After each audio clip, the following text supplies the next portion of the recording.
Hoy conoceremos la historia de El consultorio del horror.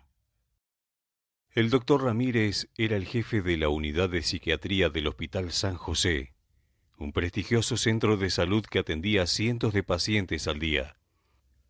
Ramírez era un hombre respetado y admirado por sus colegas, que lo consideraban un profesional brillante y dedicado.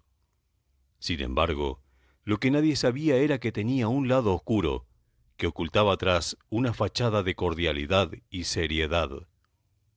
El doctor era un psicópata que disfrutaba de experimentar con sus pacientes. Sin importarle el sufrimiento que les causaba, él tenía acceso a los expedientes médicos de todos los pacientes del hospital y seleccionaba a los que le parecían más interesantes para sus fines.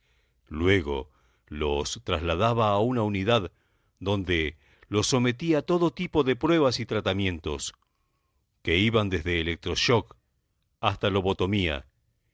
Era una cirugía que cortaba parte del cerebro para tratar la locura, pero causaba daños irreparables en la mente y en la personalidad. También les cambiaba los medicamentos por otros que alteraban su estado mental, y observaba con curiosidad cómo reaccionaban. El doctor no buscaba curar a sus pacientes, sino satisfacer su morbosa sed de conocimiento. Llevaba años haciendo esto, sin que nadie se diera cuenta.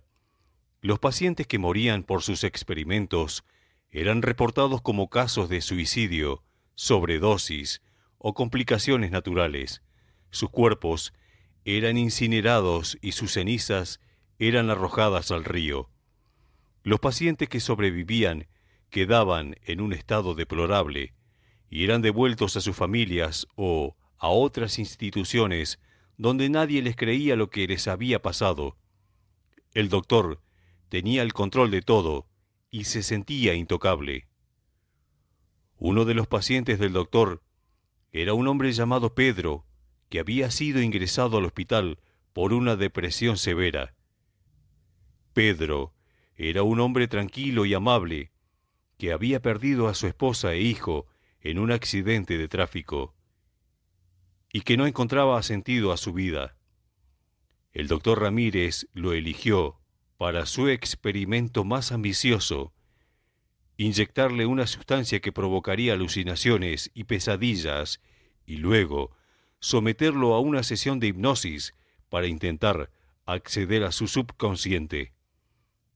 El doctor llevó a Pedro a su consultorio, donde le administró la inyección. Pedro empezó a sentir un dolor intenso en el brazo y luego en todo el cuerpo. Su visión se nubló y empezó a ver imágenes horribles, como el rostro desfigurado de su esposa y su hijo, que lo acusaban de haberlos matado. Pedro gritó de terror y trató de escapar, pero el doctor Ramírez lo sujetó con fuerza y le puso unos auriculares por donde le hablaba con una voz suave e hipnótica. Tranquilo, Pedro, no te va a pasar nada. Solo quiero ayudarte. Quiero que me cuentes lo que ves, lo que sentís, lo que pensás. Quiero que abras tu mente y me dejes entrar. Pedro no podía resistirse a la voz del doctor, que le penetraba en el cerebro y lo hacía perder la voluntad. Empezó a hablar y a contarle todo lo que veía y sentía, sin omitir ningún detalle. El doctor grababa todo con una cámara y se deleitaba con el sufrimiento de Pedro. Pensaba que había logrado su objetivo y que había descubierto los secretos más profundos de Pedro. Mientras el pobre hombre seguía con las alucinaciones de su familia desfigurada culpándolo de todo, perdió la cordura completamente. Se empezó a golpear la cara con fuerza mientras el doctor se deleitaba con el sufrimiento de su paciente. En un momento de ira, Pedro logró divisar una silueta delante de él y se le abalanzó ferozmente, empezándolo a golpear sin piedad alguna. En una habitación alejada, una enfermera, en cumplimiento de su deber con sus pacientes, escuchaba unos ruidos. Curiosa por el origen de ellos, decide salir a investigar. Al momento de dar la vuelta en el pasillo, se escuchaban unos gritos desgarradores de auxilio. ¡Auxilio! ¡Auxilio! Soy el doctor Ramírez. ¡Que alguien me ayude! La enfermera se apresura a la habitación y cuando abre la puerta, sus ojos se abren totalmente incapaz de comprender lo que veía. El doctor yacía en el suelo totalmente golpeado del rostro. Estaba inmóvil sobre un gran charco de sangre. Arriba de él estaba Pedro, con los ojos rabiosos, jadeando rápidamente y completamente sudado.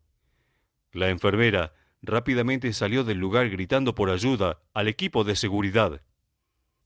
Pedro se quedó inmóvil sobre el cuerpo inerte del doctor hasta que llegó la policía y vio la terrible escena que se suscitó.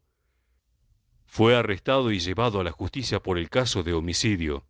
También se revelaron los datos escalofriantes sobre el doctor, con las pruebas de sus casos documentados. Se evidenció ante el mundo el monstruo que era. Tiempo después, Pedro estaba sentado en el banquillo de los acusados, esperando el veredicto del jurado. Había pasado un mes desde que mató al doctor, el psicópata que experimentaba con sus pacientes. El juez entró en la sala y pidió silencio. Todos se pusieron de pie y esperaron sus palabras. El juez miró al jurado y les preguntó si habían llegado a un acuerdo. El portavoz del jurado se levantó y dijo: Sí, señor juez. Hemos llegado a un acuerdo. ¿Cuál es el veredicto?, preguntó el juez. El veredicto es inocente, dijo el portavoz. Un murmullo se oyó en la sala y Pedro sintió un alivio inmenso. Había sido absuelto y era libre. El juez confirmó el veredicto.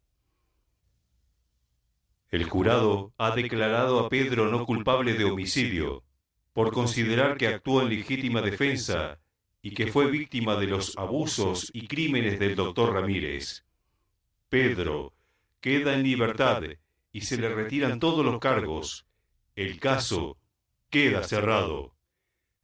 El juez golpeó el martillo y dio por terminada la sesión. Pedro salió del edificio y respiró el aire fresco. Había sido un largo día y duro, pero al fin había terminado. Había sido absuelto de todo cargo y había hecho justicia por todas las víctimas del doctor Ramírez. Miró al cielo. Era un día soleado. Estaba despejado. Pensó en su familia, que había perdido en el accidente, su esposa y su hijo. Los extrañaba tanto que le dolía el alma. Pedro les habló en silencio y les dijo: «Hola, familia. Soy yo. Espero que estén bien donde quiera que estén. Quiero decirle que los amo y que nunca los olvido. También que lo siento por no haber podido salvarlos. Quiero decirles que estoy bien, que he seguido adelante, y quiero contarles que he hecho algo bueno. He ayudado a mucha gente». Sintió una lágrima rodar por su mejilla y la secó con su mano. Luego sonrió y siguió caminando. Pensaba que quizás su familia lo estaba escuchando y que tal vez estaban orgullosos de él. Seguía caminando y se imaginaba el día en que se volverían a encontrar y por fin podrían ser felices juntos nuevamente. Daba gracias de haber podido escapar de las garras de El Consultorio del Horror.